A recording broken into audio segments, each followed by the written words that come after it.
So reproductive cycles as we know कि I think आप सभी को पता ही है कि दो तरीके की रिप्रोडक्टिव साइकिल्स होती हैं, जिसमें अगर हम बात करें फर्स्ट की सो मेंस्ट्रुअल साइकिल, जो कि आपने ह्यूमन बींग्स में देखा है कि वहाँ पर होती है फीमेल्स में, और दूसरी साइकिल होती है ईस्ट्रस साइकिल।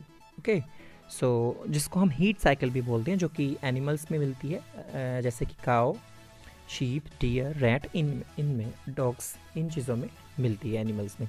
सो दो तरीके की रिप्रोडक्टिव साइकिल है। चलते हैं हम यहाँ पर। देखो, मैंने यहाँ पर रिप्रोडक्टिव साइकिल्स को इतने ईजी वे में यहाँ पे आपके सामने बनाया है। आई थिंक कि आपको यूट्यूब पर कहीं पर भी इस तरीके से इतने ईजी वे में यहाँ पर कॉलम वाइज नहीं मिलेंगे आपको, जहाँ तक मैंने भी देखा है, मैंने भी ऑब्जर्व किया है यूट्यूब पर। सो आई होप कि आपको बहुत ही ज़्यादा पसंद आएंगी। So menstrual cycle and oestrus cycle. So start करती हैं फर्स्ट। देखिए, अगर मैं यहाँ पर बात करूँ फर्स्ट पॉइंट की, विच इज़ कि it occurs in primates like human, app या मंकी। अगर मेंस्ट्रुअल साइकिल की बात करें, ह्यूमन बींग्स के अंदर होती है, एप के अंदर होती है, मंकीज़ के अंदर होती है, जो कि क्या है, सभी प्राइमेट्स। और प्राइमेट्स क्या है, एक मैमल का एक ऑर्डर है। प्राइमेट्स और नॉन प्राइमेट्स ये ऑर्डर होते हैं। आपने जब क्लासिफिकेशन पढ़ती है तो वहाँ पर ऑर्डर्स आते हैं। सो ये प्राइमेट क्या है, एक ऑर्डर है मैमल्स का। सो उसके अंदर ये वाले ऑर्गेनिज्म हैं। तो हमारे जो ह्यूमन बींग्स हैं उनके अंदर, एप के अंदर और मंकीज़ के अंदर ये चीज़ें मेंस्ट्रुअल साइकिल होती है। अगर हम ईस्ट्रस साइकिल की बात करें, जिसको हम बोलते हैं हीट साइकिल, सो वो नॉन प्राइमेट्स के अंदर होती है, यानी जो प्राइमेट नहीं है बाकी उन सभी के अंदर ये वाली साइकिल होती है। जैसे काओ, रैट, शीप, रेप्टाइल्स, बर्ड्स, इनके अंदर ईस्ट्रस साइकिल होती है। ओके, सो प्राइमेट्स और नॉन प्राइमेट्स आगे मैं आपको बताऊंगा नेक्स्ट।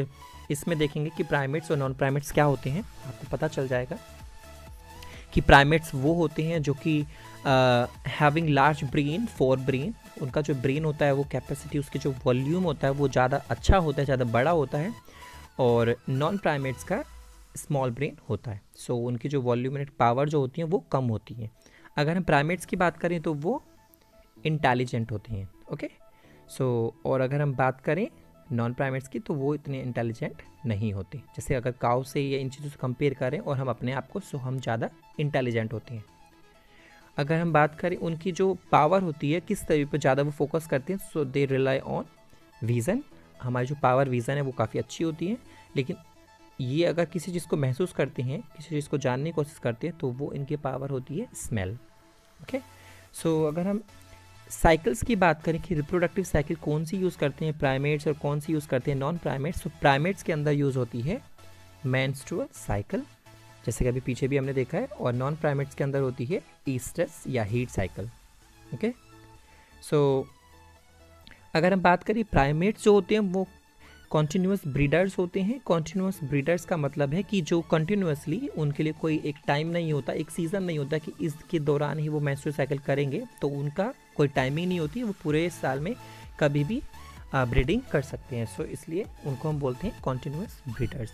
जबकि नॉन प्राइमेट्स होते हैं सीजनल ब्रीडर्स, यानी उनके लिए एक फेवरेबल कंडीशंस होती हैं, एक सीज़न होता है, उसी के दौरान वो ये काम कर सकते हैं, रिप्रोडक्टिव साइकिल कर सकते हैं। सो इसलिए उनको हम बोलते हैं सीजनल ब्रीडर्स। ठीक है, सो एग्जांपल की अगर हम बात करें, जैसे ह्यूमन, एप्स, मंकी, गिब्बन्स, ये जितने भी प्राइमेट्स हैं सभी प्राइमेट्स हैं, ये मैमल्स हैं। और cow, sheep, rat, birds, deer, dog, ये भी मैमल्स हैं, बट ये किस कैटेगरी में आते हैं, नॉन प्राइमेट्स। तो ओवरऑल ये प्राइमेट्स और नॉन प्राइमेट्स में डिफरेंस हो गया है। सो चलते हैं हम अपना प्रीवियस में कि इट अकर्स इन प्राइमेट्स, ये हमने कर लिया है। सेकंड आता है, it consist of 4 phases menstrual. देखो, मेंस्ट्रुअल साइकिल की कितनी फेजेस हैं, 4 फेजेस हैं। First menstrual, second proliferative, third ovulatory and secretory phase. Around 28 days की होती है, आपको पता है मेंस्ट्रुअल साइकिल फीमेल में, और उसकी 4 फेजेस होती हैं। मेंस्ट्रुअल होती है सबसे पहले, then proliferative, then ovulatory and secretory phase. उसको हमने 4 पार्ट्स में डिवाइड किया है।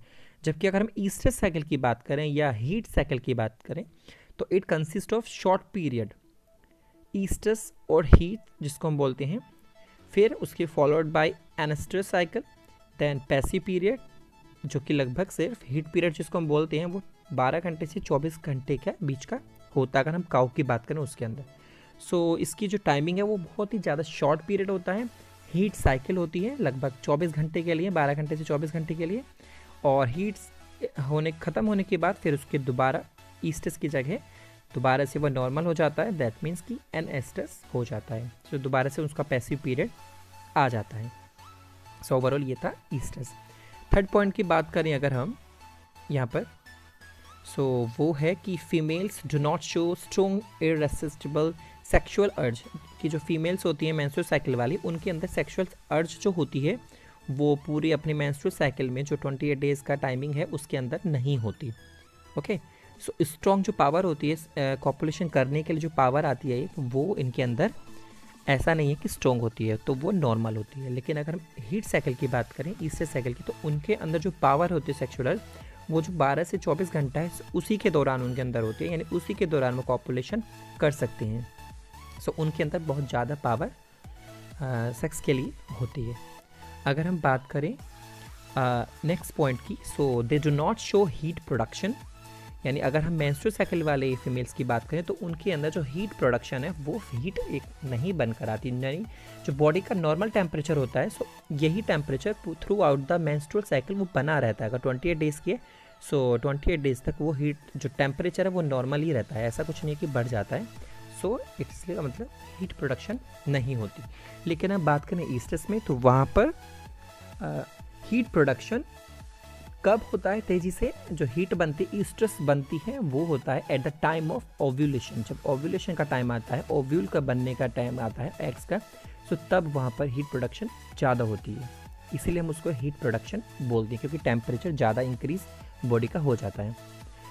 नेक्स्ट पॉइंट की अगर हम बात करें, so copulation does not occur in menstrual phase, कि जो कॉपुलेशन है, जो मेटिंग होती है वो मेंस्ट्रुअल फेज में नहीं होती। ओके, जो मेंस्ट्रुअल फेज आएगी, क्योंकि 4 फेजेस हमने पढ़ी, सबसे पहले पेज मेंस्ट्रुअल फेज, तो उस फेज में कॉपुलेशन नहीं होता मेंस्ट्रुअल साइकिल के अंदर। लेकिन उनकी बात करें तो उनका जो कॉपुलेशन है occurs at the time of ovulation और हीट ओनली, जो हीट वाला टाइम पीरियड है या ओव्यूलेशन वाला टाइम पीरियड है, सिर्फ उसी के दौरान वो कॉपुलेशन कर सकते हैं, उसके अलावा वो कॉपुलेशन नहीं कर पाएंगे। तो उनके लिए सिर्फ ओव्यूलेशन के दौरान, हीट के दौरान ही कॉपुलेशन हो सकता है। जबकि मेंस्ट्रुअल साइकिल की बात करें तो वहाँ पर मेंस्ट्रुअल फेज को छोड़कर बाकी किसी भी फेज में आप रिप्रोडक्शन कर सकते हैं। नेक्स्ट आता है आपका point which is blood flows in this cycle, कि और ईस्टस में ब्लड फ्लो नहीं करता। Blood flow means bleeding. जब मेंस्ट्रुअल साइकिल स्टार्ट होती है वहाँ पर होता क्या है कि एक एंडोमेट्रियम होता है, शेडिंग होने लगती है, ब्रेकिंग डाउन होने लगता है। अगर देखो फर्टिलाइजेशन टेक प्लेस नहीं होता है, तो ऐसी कंडीशन में जो यूट्रल लाइन लेयर्स होती हैं, तो जिसको हम एंडोमेट्रियम बोलते हैं, जो यूट्रस को बचाने का काम करती है, प्रोटेक्ट करने का काम, तो वो धीरे धीरे ब्रेकिंग डाउन होने लगता है, जो कि in the form of bleeding बाहर आने लगती है। ओके, सो एंडोमेट्रियम की शेडिंग होगी, देन वहाँ से उसको वो ब्लड के फॉर्म में वो बाहर निकल जाता है थ्रू द वेजाइना।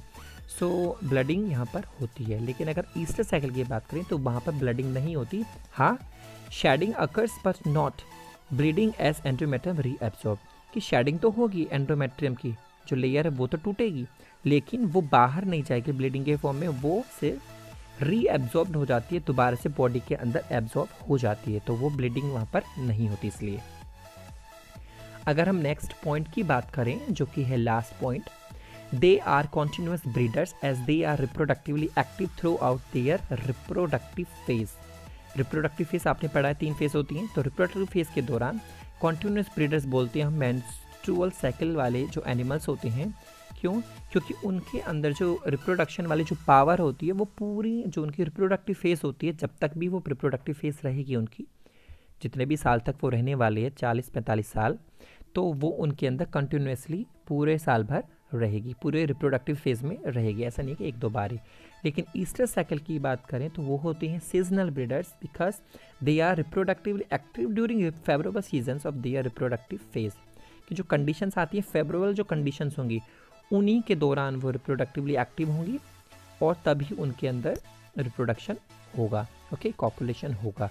सो इनका एक सीज़न होता है, एक सीज़न के दौरान ही वो करती हैं, बर्ड्स हों, चाहे काउस हों, चाहे रैट्स हों, शीप्स हों, तो ये जितने भी एनिमल्स हैं इनके अंदर एक सीज़न होता है, तभी इनके अंदर रिप्रोडक्शन होता है। ओके, सो ओवरऑल ये आपका था menstrual and oestrus cycle. I hope कि आपको समझ में आ गया और इसका स्क्रीनशॉट ले सकते हैं आप काफ़ी इजीली तरीके से। किसी भी बुक में नहीं मिलेगा आपको, किसी भी जगह पे ये इस तरीके से नहीं मिलेगा। ओके, सो आप you can take a screenshot. So next मैं बात करूँगा कि अगर हम इनकी बात करें कि मेंस्ट्रुअल साइकिल कितनी बार हो सकती है और हीट कितनी बार प्रोडक्शन हो सकता है एनिमल्स में, तो मेंस्ट्रुअल साइकिल आपको पता है हर 28 डेज़ के बाद रिपीट होती रहती है। लेकिन ईस्ट्रस साइकिल अगर हम बात करें तो कितनी बार होती होगी साल भर में, तो देखो ये तीन तरीके की होती हैं कि एक ही बार होना पूरे साल भर में, एक बार ईस्ट्रस साइकिल का होना, हीट प्रोडक्शन होना, या 2 बार होना लगभग 6 महीने के बाद, तो 2 बार होना, और ज़्यादा तरीके से ज़्यादा बार भी ये हो सकती है। जैसे रैट की बात करें, चूहे की बात करें, तो उनके अंदर काफ़ी बार एक साल में काफ़ी बार हीट प्रोडक्शन होती है, इसलिए हम उनको क्या बोल देते हैं, पॉलीएस्ट्रस, क्योंकि काफ़ी एक साल में कई बार वो हीट प्रोडक्शन करते हैं, रिप्रोडक्शन करते हैं, जल्दी से ऑफस्प्रिंग आ जाती हैं। पॉलीएस्ट्रस वो होते हैं। सो दूसरा होते हैं डाइएस्ट्रस, जो कि एक साल में सिर्फ 2 ही बार हीट प्रोडक्शन कर सकते हैं, और एक होता है सिर्फ आपका सिंगल यानी मोनोएस्ट्रस, जिनमें सिर्फ एक ही बार रिप्रोडक्शन होता है एक साल में, फिर नेक्स्ट ईयर वो करते हैं। तो ऐसे ऑर्गेनिज्म आपको पता है, जैसे काऊ एक साल में एक बार ही कर सकती है। ओके, सो ये था हमारे रिप्रोडक्टिव साइकिल्स। आगे चलते हैं। ये आपने कर लिया है primates and non primates, screenshot ले सकते हैं इसका भी आप। नेक्स्ट है आपका एक बीच में एक शेडिंग ऑफ एंडोमेट्रियम आया था, वो क्या होता है। सो मैं आपको दिखा देता हूँ पिक्चर में। एक पिक्चर है, यहाँ पर आप देख सकते हैं कि एंडोमेट्रियम, दिस पोर्शन एक यूट्रिलाइन, एक लेयर है, लाइनिंग लेयर है जो कि प्रोटेक्ट कर रही है यूट्रस को। तो इसकी अगर फर्टिलाइजेशन नहीं होता है तो ये शेडिंग होने लगती है और ये टूटने लगता है, एंड देन ब्रेक डाउन होने के बाद ये सर्विक्स एंड वेजाइना के थ्रू बाहर निकलने लगता है, जिसको हम ब्लीडिंग बोल देते हैं। सो जान लेते हैं होता क्या है ये। So it is the inner most lining layer of uterus. बताया मैंने, एक लाइनिंग होती है जिसका फंक्शन होता है to prevent adhesion between the opposite walls of the myometrium. देखो मायोमेट्रियम, अगर मैं मायोमेट्रियम की बात करूं यहाँ पर, सो दिस वन मायोमेट्रियम, ठीक है।